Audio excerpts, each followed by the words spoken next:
على الهدى والدعاء على الخير. اللهم صل على سيدنا محمد وفاته المغرب والخاتم لما سبق ناصر الحق بالحق الهادي إلى صراطك المستقيم وعلى آله وصحبه حق قدره ومقداره العظيم. سبحانك لا علم لنا إلا ما علمتنا إنك أنت العليم الحكيم. رب اشرح لي صدري ويسر لي أمري واحلل عقدة من لساني يفقهوا قولي. صلى الله على سيدنا محمد وعلى آله وصحبه وسلم والحمد لله رب العالمين. الحمد لله رب العالمين وبه نستعين على أمور الدنيا والدين. والصلاة والسلام على أشرف الأنبياء والمرسلين سيدنا محمد وعلى آله وصحبه أجمعين. قال المصنف رحمه الله ونفعنا وبعلومه في الدارين الأنفال. Halaman ke-88 Sunnah Shalah, bab yang menjelaskan tentang mengenai sunnah-sunnah di dalam salat.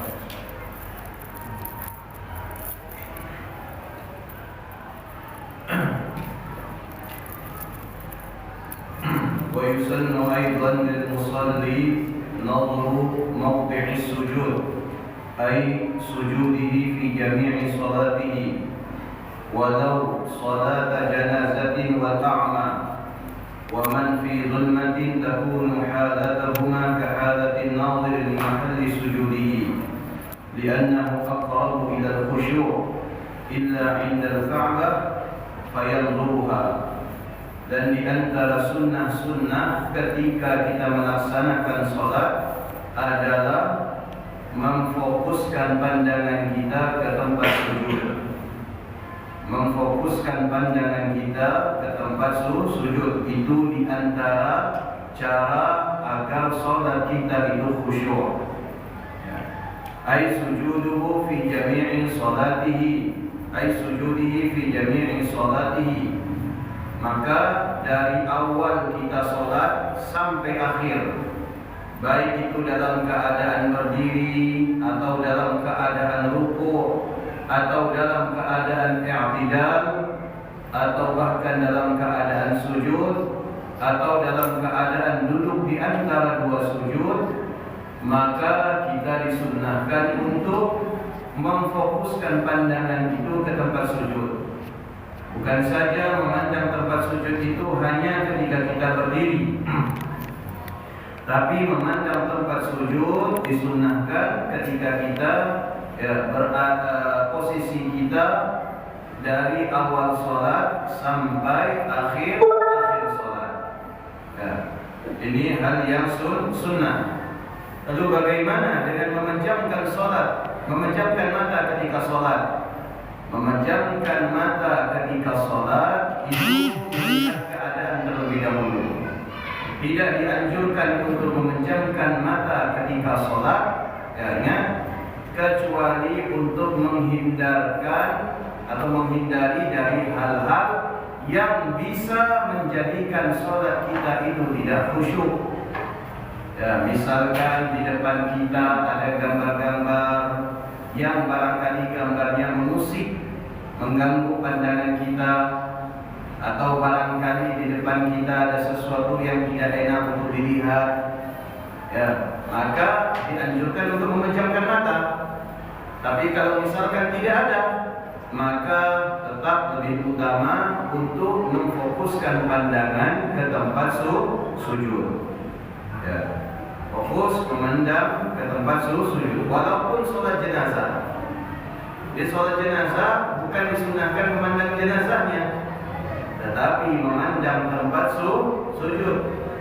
Walaupun sholat jenazah itu tidak ada rukuk, tidak ada i'tidal, bahkan tidak ada sujud, tidak ada juga duduk di antara dua sujud, tidak ada di dalam sholat jenazah.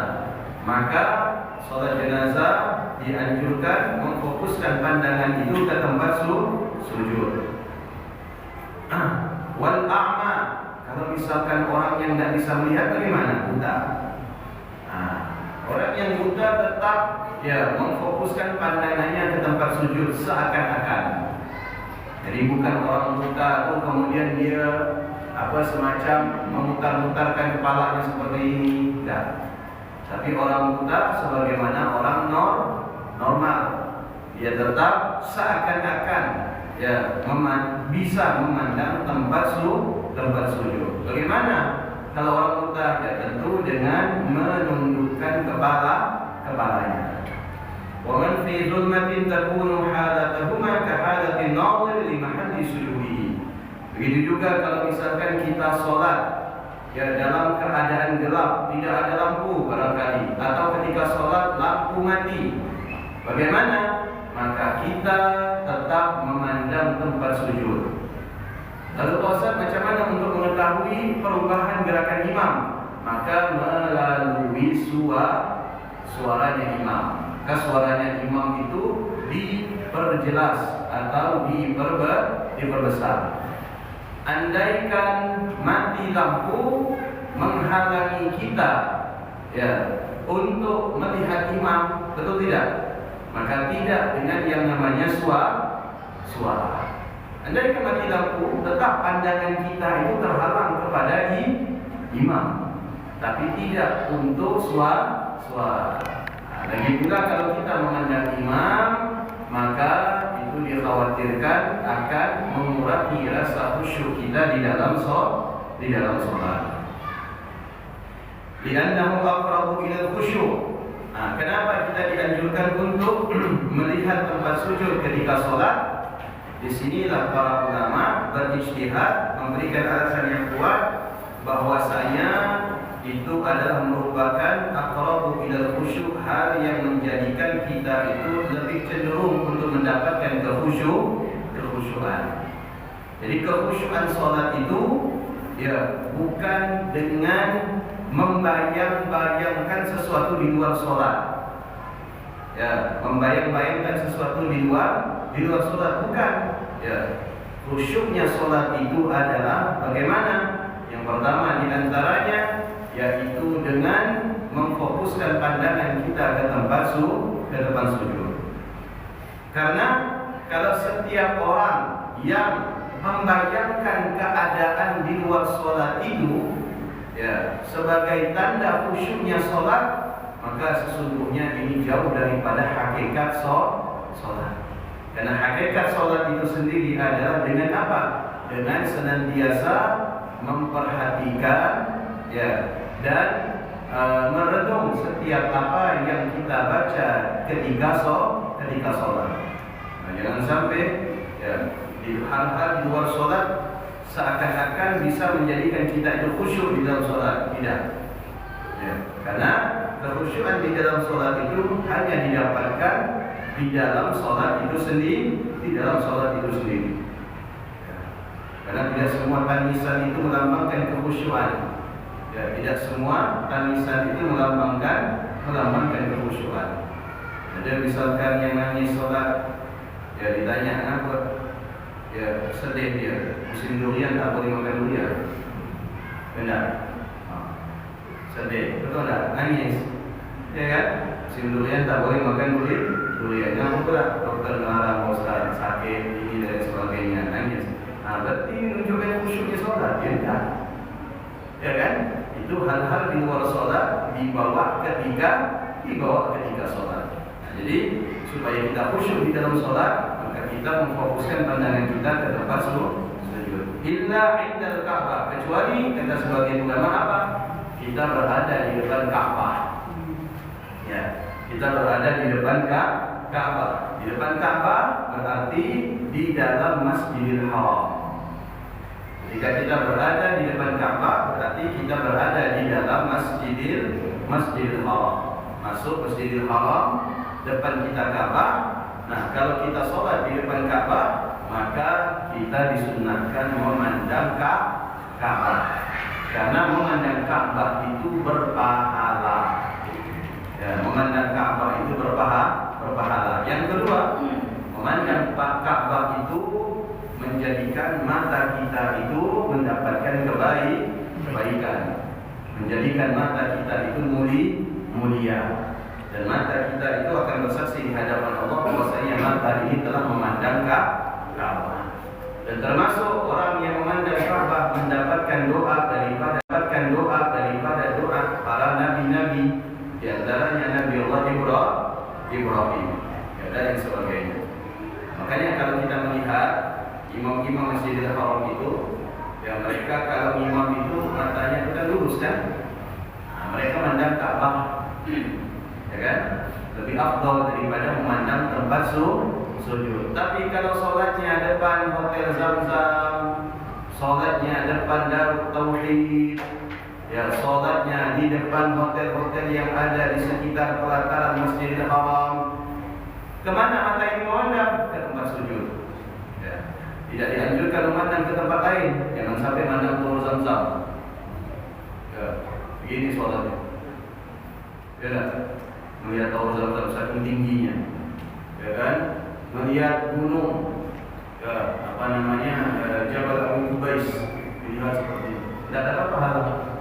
Bahkan itu makruh. Itu hanya ya terjadi ketika kita berada di depan Ka'bah. Selain berada di depan Ka'bah, maka kita disunahkan untuk memfokuskan pandangan kita ke tempat sujud. Walaupun kita sholat di Masjid Nabawi, walaupun kita sholat di Masjid Al-Aqsa, walaupun kita sholat di Masjid Ainul Yaqin, ya, tetap pandangan itu fokus ke tempat sujud. Ala ma qalahu al-Mawardi. Inilah pendapat daripada Imam Mawardi. Wal mu'tamad annahu yanzur mahalla sujudihi wa illa 'inda qawlihi fi tashahhudihi illa Allah fayanzur nadman kama fi khabarin sahih musabbahatuhu bi kasril ba' 'inda al-isyara biha walau masturah ma damat murtafi'ah wa dhalika ila al-qiyam fi awal wa ila salam fil akhir.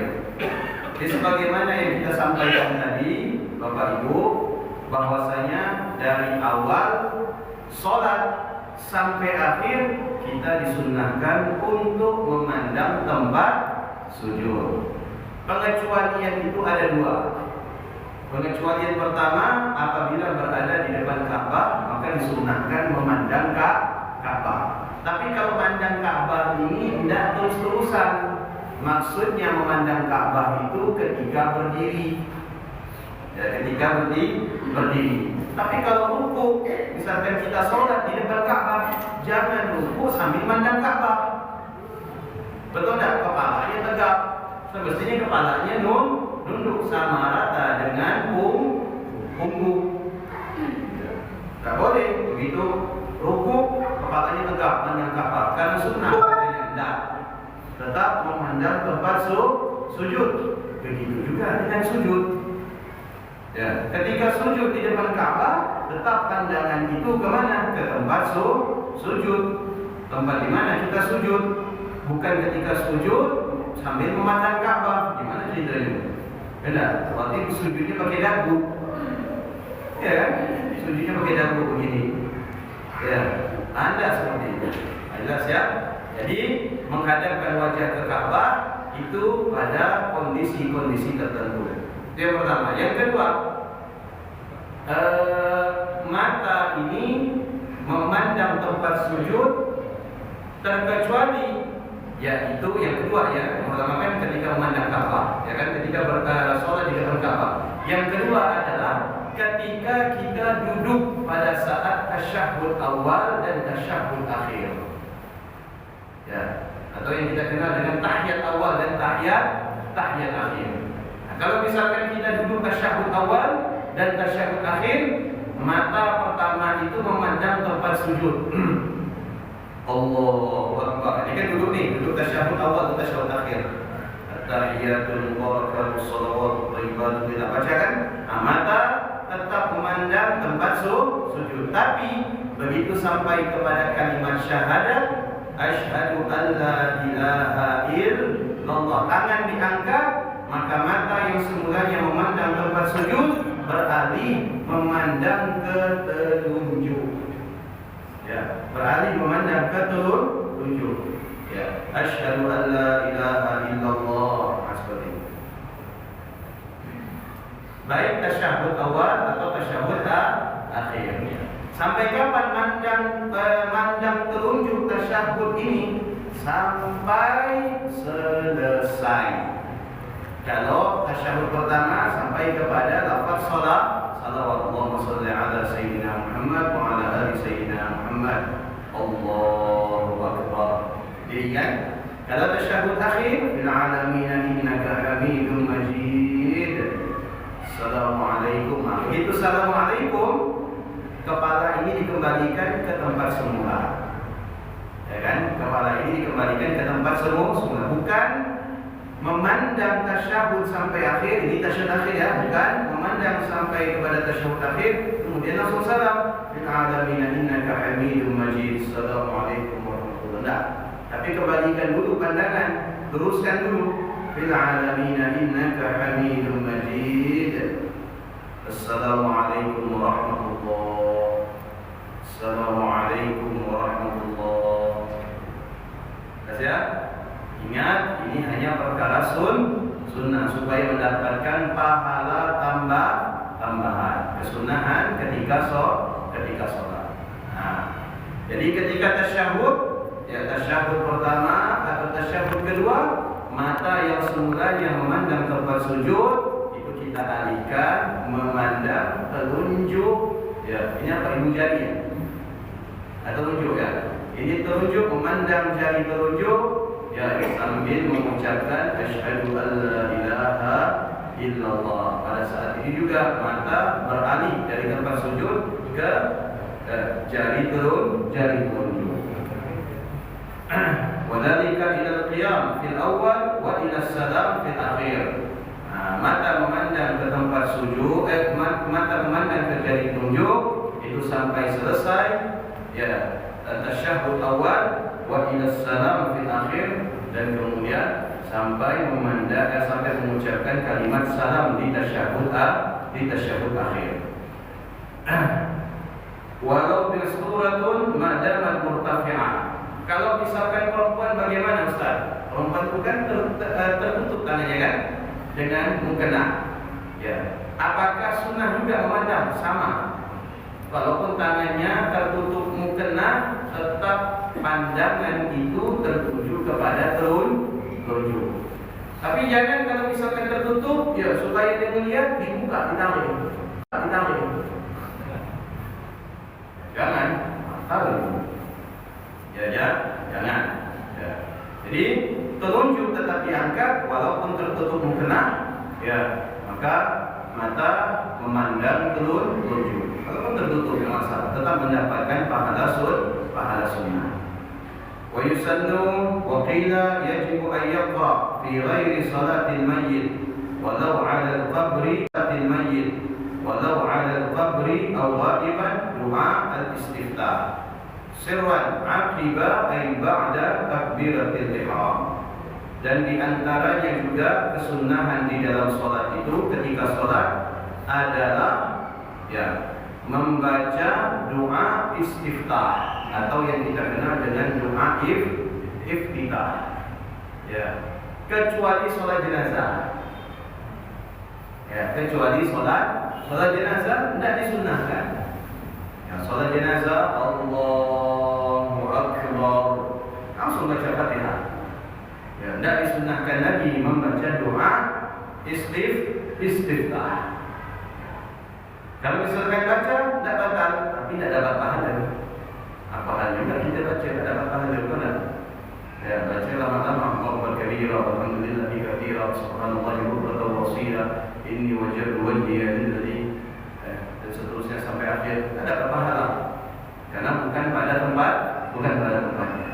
Nah, supaya mendapatkan pahala sunnah, maka kita dianjurkan membaca doa istiftah itu di selain sholat jenazah. Ya. Kalau sholat jenazah tidak dianjurkan. Sirwan secara pelan, tidak disunahkan untuk dikeraskan. Pelan saja bacanya.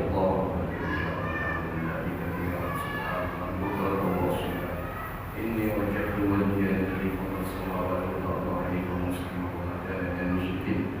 Wassalatu wa nusuki wa mahyaya lillahi rabbil perlahan. Ai ba'da takbiratul ihram. Kapan dibaca doa istiftah? Yaitu ketika setelah takbiratul ihram. Bi alla yafsil dhikra ghairi masyru'in bainahuma illa bi saktatin yasiratin lil ittiba'. Kapan disunahkan membaca doa istiftah? Ketika kita selesai takbiratul ihram. Allahu akbar. Langsung baca doa istiftah. Membaca doa istiftah. Tidak dianjurkan untuk membaca doa-doa yang lain. Boleh tak kalau misalkan sebelum doa istiftah kita baca doa lain, misalkan baca doa selamat, atau barangkali baca doa tolak bala, atau barangkali baca doa agar dijauhkan daripada godaan syaitan, baca doa agar khusyuk, tidak dianjurkan. Doa satu-satunya yang dianjurkan setelah kita takbiratul ihram adalah doa istiftah atau doa iftitah. Kenapa harus dibaca doa iftitah? Supaya bersambung antara sesuatu yang dianjurkan dengan sesuatu yang dianjurkan. Kalau kita baca doa selain doa istiftah, maka berarti kita membaca doa yang tidak dianjurkan pada tempatnya. Betul tak? Kita membaca doa yang tidak dianjurkan pada tempatnya. Padahal kita itu dianjurkan untuk membaca doa pada tempatnya. Ya, maka itulah hakikat solat yang sebenarnya, menempatkan bacaan pada tempatnya, bukan menempatkan bacaan bukan pada tempatnya. Hakikat solat itu sebenarnya adalah menempatkan bacaan pada tempatnya. Karena kalau kita menempatkan bacaan bukan pada tempatnya ketika solat, khawatir justru itu bukan menjadikan solat kita itu mendapatkan keutamaan, akan tetapi berkurang keutamaannya. Baca Fatihah bagus tak? Bagus kan? Tapi kalau kita lagi sujud baca Fatihah macam mana? Ya, tidak masalah, tidak batal solatnya, tapi kita harus sujud sahwi. Ya, menunjukkan dengan sujud sahwi ada kelalaian yang kita kerjakan ketika sholat. Ya, karena Fatihah itu letaknya ketika berdiri. Baca doa qunut bagus tak? Bagus. Ya, baca doa qunut. Ya, begitu sholat maghrib sujud terakhir dia baca doa qunut. Habis baca tasbih 3 kali dibaca doa qunut. Muhdina fiman hadait, mu'afina fiman afait, supaya panjang sujudnya. Macam mana? Sujud sahwi, menunjukkan dia itu lalai. Jadi tujuan al-wasilah la tubarrirul ghayah. Cara yang baik belum tentu menjadikan tujuan itu baik. Cara yang baik belum tentu menjadikan tujuan itu baik. Ya, belum tentu dibenarkan. Ya, walaupun caranya baik itu baca Fatihah, baca qunut, tetapi bukan pada tempatnya, maka tujuannya menjadi tidak baik. Jelas ya? Itu diantara kesunahan ketika sholat selepas takbiratul ihram, maka kita membaca doa istiftah. Illa liman adraka al-imam fi ghairil qiyam fala yusannu lahu. Barang siapa yang mendapati imam dalam keadaan tidak berdiri alias masbuk. Begitu kita masuk masjid, ternyata imam dalam keadaan rukuk, dalam keadaan i'tidal, dalam keadaan sujud, dalam keadaan duduk di antara dua sujud, dalam keadaan duduk tasyahud awal atau tasyahud akhir. Sudah, kita tidak dianjurkan lagi baca doa istiftah. Habis takbir langsung ikuti gerakan itu. Allahu Akbar, langsung ikuti. Imam lagi apa? Lagi rukuk, ikut rukuk kita. Imam lagi i'tidal, berdiri kita. Imam lagi sujud, langsung sujud. Tidak usah lagi Allahu Akbar, baca doa istiftah. Allahu Akbar kabira, walhamdulillah billahi katsiran wa subhanallahi bukratan wa asila. Sampai selesai. Kalau seperti ini macam mana? Kalau seperti ini berarti tidak mutaba'ah kepada imam, salatnya dianggap tidak sah. Ya, salatnya dianggap tidak sah. Paham ya? Kenapa?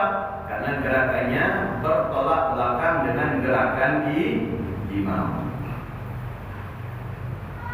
Yusannu liman sallama imamuhu qabla an yajlis wa illa liman khafa fawta ba'd al-Fatihah. Disunnahkan, ya, disunnahkan untuk membaca doa iftitah.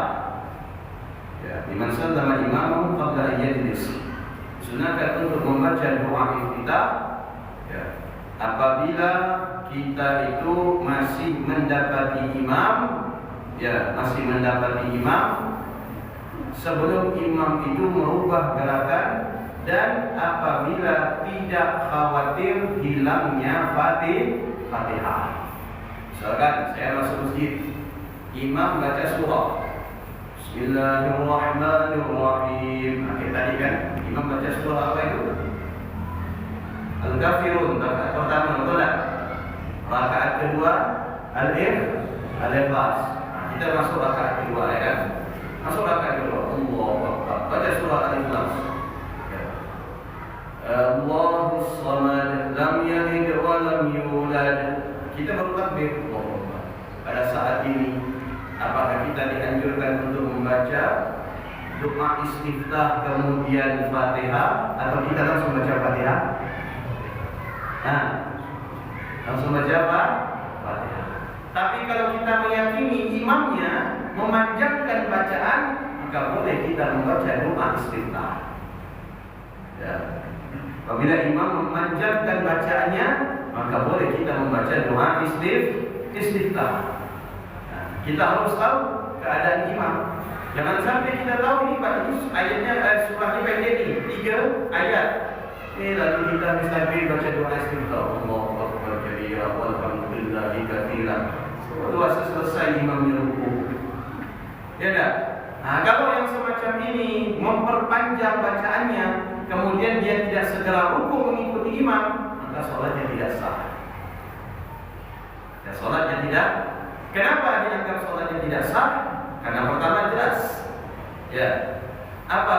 Bahwasanya dia dianjurkan untuk mempercepat bacaan yang wajib. Bacaan yang wajib itu apa? Fatihah. Kalau yang wajib saja dipercepat, apalagi yang sunnah. Berarti sunnah berarti tidak dianjurkan untuk dikerja. Jangan sampai mengerjakan yang sunnah tetapi melalaikan yang wajib. Tambah dia baca Fatihah lagi, tambah jauh ketinggalan imam. Imamnya sudah sampai jongkat, dia masih siantan. Betul tak? Jauh dia ketinggalan imam. Mau nyusulnya bagaimana? Ya, selesai dibaca, imamnya sudah duduk di antara dua sujud. Ya, apakah dia rukuk? Tidak bisa. Dia ikuti imam langsung, duduk di antara dua sujud dan terhitung dia kurang 1 rakaat. Tapi kalau misalkan dia pakai rukuk kayak dia sholat sempurna itu, maka sholatnya dianggap tidak sah. Kenapa? Karena berlainan gerakan dengan gerakan imam, alias tertinggal jauh daripada imam. Terus ya? Au ba'dul waqti bihaitu yakhruj ba'dus salati anhu. Atau misalkan dikhawatirkan habisnya waktu sholat. Ya, dikhawatirkan habisnya waktu sholat. Misalkan suhu asar jam berapa? Jam 3.15 ya. Jam 3.10. Hah? 15 ya? Jam 3.15 asar ya kan? Dia sholat subuh jam 3:10. 5 menit tadi mau azan asar. Betul tak? 5 menit tadi mau azan asar, dia wudu. Wudunya semua sunnah dikerjakan. Padahal kalau sudah mau habis waktu sholat, sunnah wudu tidak usah dikerjakan lagi. Kita ambil yang rukun saja, karena waktu sholat mau habis. Sunnah wudu dikerjakan, semuanya dikerjakan, ya kan? Wudu waktunya udah 2 menit, jalan kaki tempat wudu ke dalam masjid 1 menit, bisa 1 menit. sisa 2 menit. 2 menit ni Pak RT dah mulai hidupkan ni. Ya dah. Dah mulai hidupkan, awak nandakan mau azan asar. Dia solat Allahu Akbar, Allahu Akbar kabira. Pakai doa istighfar. Ya dah. Ini sisa 2 menit ni. Begitu selesai doa istighfar, dia baca Fatihah. Begitu gak Pak RT dah ter subhanallah walhamdulillah wala ilaha dah mau azan. Macam mana? Solatnya tetap lanjut. Ya. Tapi orang ini mendapatkan dosa karena termasuk lalai. Ya, termasuk lalai. Ya. Maka bagaimana? Ya, hal yang semacam ini hendaknya kita sadari bahwasanya tidak semua sunnah itu bisa dikerjakan. Tidak semua sunnah itu bisa dikerjakan karena melihat situasi dan kondisi. Apabila leluasa untuk mengerjakan sunnah, tapi kalau tidak leluasa jangan dikerjakan. Jelas ya? Sama dengan misalkan sahur itu wajib atau sunnah? Wajib atau sunnah sahur itu? Tapi kalau kemudian wajib, kalau tak sahur itu tak kuat puasanya. Enak. Sahur itu sunnah. Azan subuh jam berapa? Azan subuh jam 4.25 misalkan. Jam 4:10 sudah imsak. Ya kan? Begitu jam 4:10 dia baru bangun. Allah, 10 menit lagi mau azan subuh. Ini sudah mau azan 10 menit lagi. Ya, tidak, kita sahur dengan apa yang ada. Ini tidak mesti sempat diminum sayur. Goreng cabai, bakar terong, bakar tomat, bakar belacan, bikin sambal. Karena kalau tak ada sambal saya tak bisa sahur, Pak Ustaz. Ya, lebih hebat daripada Nabi. Dia Nabi sahur pakai air putih, dia harus pakai sambal. Tapi tak kuat lagi puasanya. Ya dah. Ya semacam ini sudah kita tinggalkan. Tak usah lagi kita itu seakan-akan punya waktu panjang, leluasa. Udah apa yang bisa? Ini mau azan, ada kurma makan dengan air putih. Ada roti makan dengan air putih sebelum berkumandangnya azan subuh. Ingat sahur itu jangan sampai mentang-mentang 10 menit. Oh ini luasa ni, masak indomie pakai telur, campur sawi, bikin sambal, telurnya di mata dada. Ya, begitu dah selesai semua, bangunan Allahu Akbar. Mana? Ya, tinggal cium bau ya. Cium bau. Kata cium bau. Ya, jelas ya? Perkara sunnah itu baik, tetapi sesuaikan dengan kondisi atau keadaan. Jelas ya? Wa yakhruju ba'da sholati anhu law ata bi ilahi yurid 'ala al-akhir ma marra qabl fasl wa man jahila al-waqt wa mithlu ta'awud fi ghairi al-awwal wa illa liman syuri'a at-ta'awud fil qira'ah. Kemudian yang kedua adalah wa wurida fihi al-ayat katsira afdaluha wal jahd wal qiyam. Juga di dalam doa istiftah itu terdapat beberapa tempat yang kita itu dianjurkan untuk apa? Untuk merenungi bacaan yang kita baca. Di antaranya apa? Pada kalimat inni wajjahtu wajhiya. Atau istilah di dalam dunia tarekat itu disebut dengan tawajjuh. Tawajjuh itu apa? Tawajjuh itu artinya menghadapkan. Ketika ini wajjahtu wajhiya, artinya kita menghadapkan diri kita ini kepada Allah. Nah, di dalam doa tersebut menunjukkan bahwasanya berdirinya kita ketika sholat itu sama halnya dengan kita menghadapkan diri kita kepada Allah. Maka ketika kita menghadapkan diri kita kepada Allah, yang kita ini adalah sebagai hamba, sedangkan Allah adalah sebagai pemilik daripada seorang hamba tersebut, berarti menunjukkan kita di hadapan Allah ini tidak ada apa-apanya. Kita di hadapan Allah ini tak punya apa-apa. Tak punya apa-apa kita di hadapan Allah ini. Nyawa ini bukan punya kita, punya Allah, betul tak? Kalau kata Allah dicabut, ya cabut, habis, selesai kontrak kita. Ya kan? Apa yang kita miliki saat ini? Bukan milik kita, tetapi semuanya milik Allah. Makanya ada ayat Al-Quran yang sangat populer yang disebut dengan kalimat istirja, inna lillahi wa inna ilaihi raji'un. Sesungguhnya kita ini adalah milik Allah. Apanya yang milik Allah? Semuanya. Tidak ada yang tidak. Istri milik Allah, anak milik Allah, tempat tinggal milik Allah, harta milik Allah, ilmu milik Allah, amal milik Allah. Tidak ada yang tersisa untuk kita. Semuanya dari Allah dan akan kembali kepada Allah Subhanahu wa ta'ala. Andaikan milik kita, tidak mungkin Allah itu memanggil siapa? Sayyidatuna Khadijah terlebih dahulu sebelum Nabi kita Muhammad. Ya, padahal cintanya Nabi kita Muhammad kepada Sayyidatuna Khadijah radhiyallahu anha itu luar biasa. Cintanya Nabi kita Muhammad kepada Sayyidatuna Khadijah itu luar biasa. Tapi apa daya, karena Khadijah ini milik Allah, maka Khadijah diambil terlebih dahulu sebelum Allah Subhanahu wa ta'ala mengambil dan memanggil Nabi kita Muhammad sallallahu alaihi wasallam. Itu makna kalimat ini wajah wajhiyah.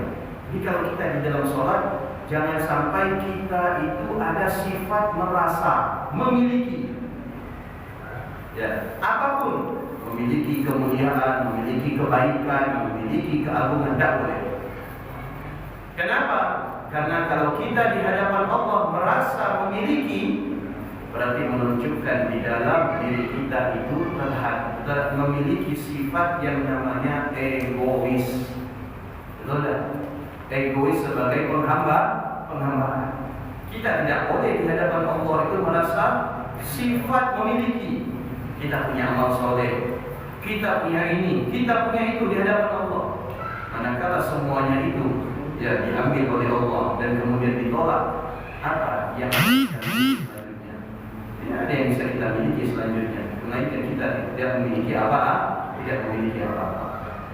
Nah, ketika kalimat atau doa istiftah sampai kepada kalimat ini wajhatu wajhiyah, maka kita ya menghadirkan atau menjadikan diri kita ini berada di hadapan Allah.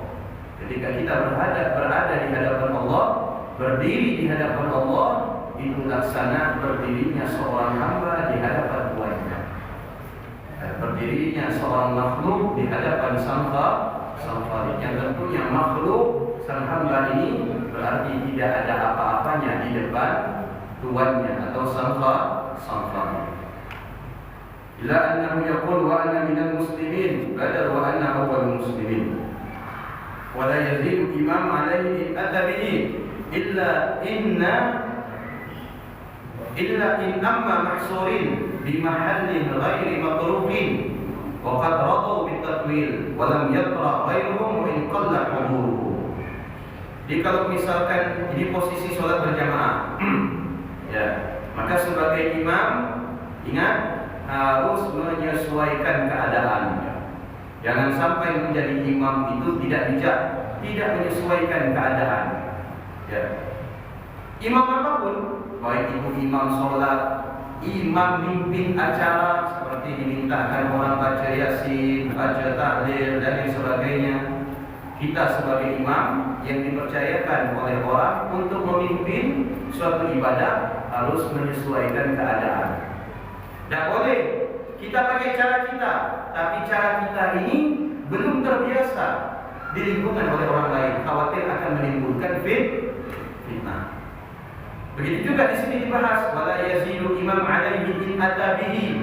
Hendaknya bagi seorang imam ketika sholat tidak memperpanjang bacaan doa di dalam sholat.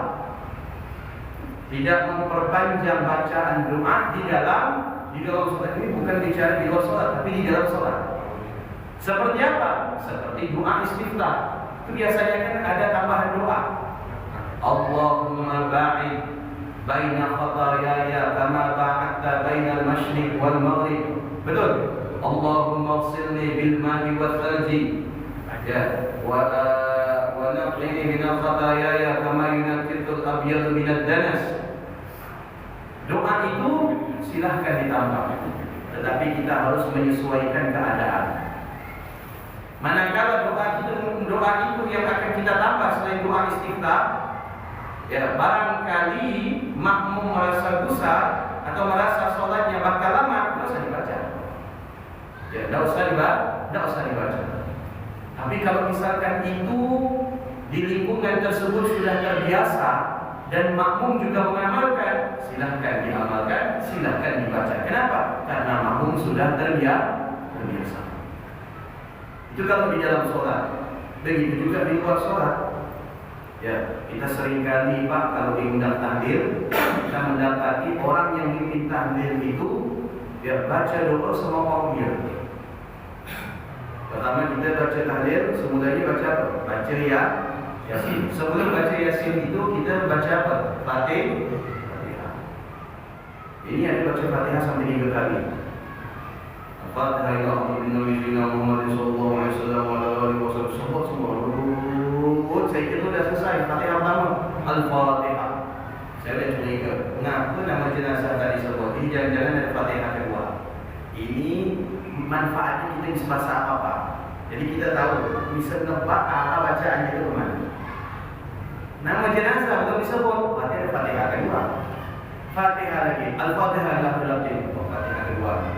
Saya tunggu nama jenazah disebut, tidak ada, berarti ada Fatihah ketiga. Ya, berarti ada Fatihah ketiga. Fatihah ketiga, ya, baru disebut nama jenazah. Berarti ini terakhir Fatihah. Tidak ada lagi yang di sini Fatihah. Baru selesai Fatihahnya. Jelas ya? Bahkan ada Pak orang kalau tawassul itu Fatihah, nama malaikat semua disebutnya. Summa ila ruhi Jibril, summa ila ruhi Mikail, dan nanti saya jangan seperti Israel. Ini semuanya belum siap nih sebenarnya. Ada. Sebut saja yang lebih penting. Nabi, sahabat itu di apa namanya disebut secara keseluruhan, jangan disebut satu persatu. Tabiin begitu juga. Kalau penyebut nama ulama hanya beberapa ulama yang disebut sebagai bentuk tawassul kita kepada mereka, ya kan? Kita itu berusaha memanage waktu, betul tak? Ya, karena tidak semua yang hadir ini punya waktu banyak. Apalagi tahlilan itu bisa dikerjakan setiap malam. Ini meninggalnya dari siang. Tahlilan malam ini. Kalau malam ini tahlilannya lama, apalagi tahlilan besok. Itu yang hadir bakal berkurang, betul tak? Kan besok masih ada tahlil, lusa masih ada tahlil lagi 3 hari, betul tak? Nanti menjuari, betul tak? Kecuali istilahnya bahwa tahunan, ya kan? Atau haul tahunan, tidak masalah. Tapi ini kan besok ada lagi tahlil, besok ada lagi tahlil. Kemarin saya pergi tahlil, ya kan? Karena memang MC nyebut saya tidak diminta baca tahlil, tidak diminta baca Yasin, tidak diminta baca tahlil, saya cuma baca doa. Jadi yang memimpin Yasin itu adalah doa. Udah dia baca Fatihah 3 kali, baca Yasin sampai selesai, baca lagi doa Yasin. Allah saya coba langsung tahlil. Nanti doa Yasin sama doa tahlil 3. Bapak tahu tak baca doa Yasin? Bukan dia baca doa Yasin yang 1 lembar, dia baca doa Yasin fadilah. Berapa lembar doa Yasin fadilah pengulangan? Itu sama dengan kita baca Yasin kayak. Itu sama dengan kita baca Yasin kayak. Tarekat. Itu la ilaha illallahnya 150 kali. La ilaha illallah, la ilaha illallah. Saya itu masih 33 kali kan. Ini mau lebih ni. Amda. Ini 100 nih. Lebih dari 100. Saya buat tasbih. Minta tasbih 150. Ya Allah. Ya. Jadi Pak Bu, jangan kita bawa sekali kita di tempat orang. Ya nak. Kalau kita mau tahlil panjang-panjang la ilaha illallah 10,000 kali pun boleh. Kalau kita 1000 kali pun boleh. Kalau kita 1000 kali pun boleh. Kalau kita tahlil sohab. Ya kan? Kalau kita tahlil sohab tak masalah. Itu selesai tahlilnya pada jam 9. Dalam kata Isya. Ya. Nah, di sinilah menunjukkan bahwa kita sebagai imam diminta orang untuk memimpin, bukan artinya seluas-luasnya ya kita itu diberikan wewenang atau kesempatan. Tidak.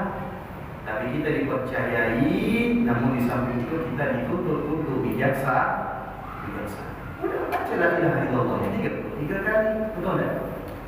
Baca doa Yasin, silakan baca yang masyhur saja, yang umum dibaca, yang 1 lembar itu. Allahumma inna nastaghfiruka wa nastaghfiruka adiyana, betul? Karena kita semua ini punya kesibukan. Jelas ya? Nah, begitu juga. Jelas ya? Nah, begitu juga dalam konteks sholat sebagai imam untuk tidak menambah bacaan doa apapun kecuali sudah berlaku di masyarakat. Bahwasanya masyarakat itu mengamalkan agar tidak terjadi atau menimbulkan yang namanya fitnah. Wallahu a'lam bishawab. Mudah-mudahan bermanfaat. Semoga Allah Subhanahu wa taala menjaga keadaan kita semua dan semoga Allah menerima amal ibadah kita. Amin ya rabbal alamin. Bismillahirrahmanirrahim. Subhanallahumma wa bihamdika asyhadu an la ilaha illa anta astaghfiruka wa atubu ilaik. Assalamualaikum warahmatullahi wabarakatuh.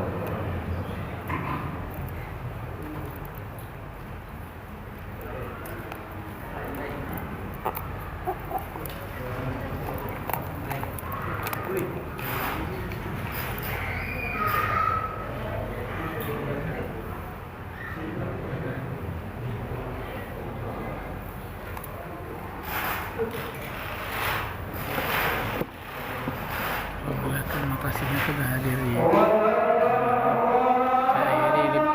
hari ini. Terima kasih atas kehadirannya. Bila itu Assalamualaikum warahmatullahi wabarakatuh.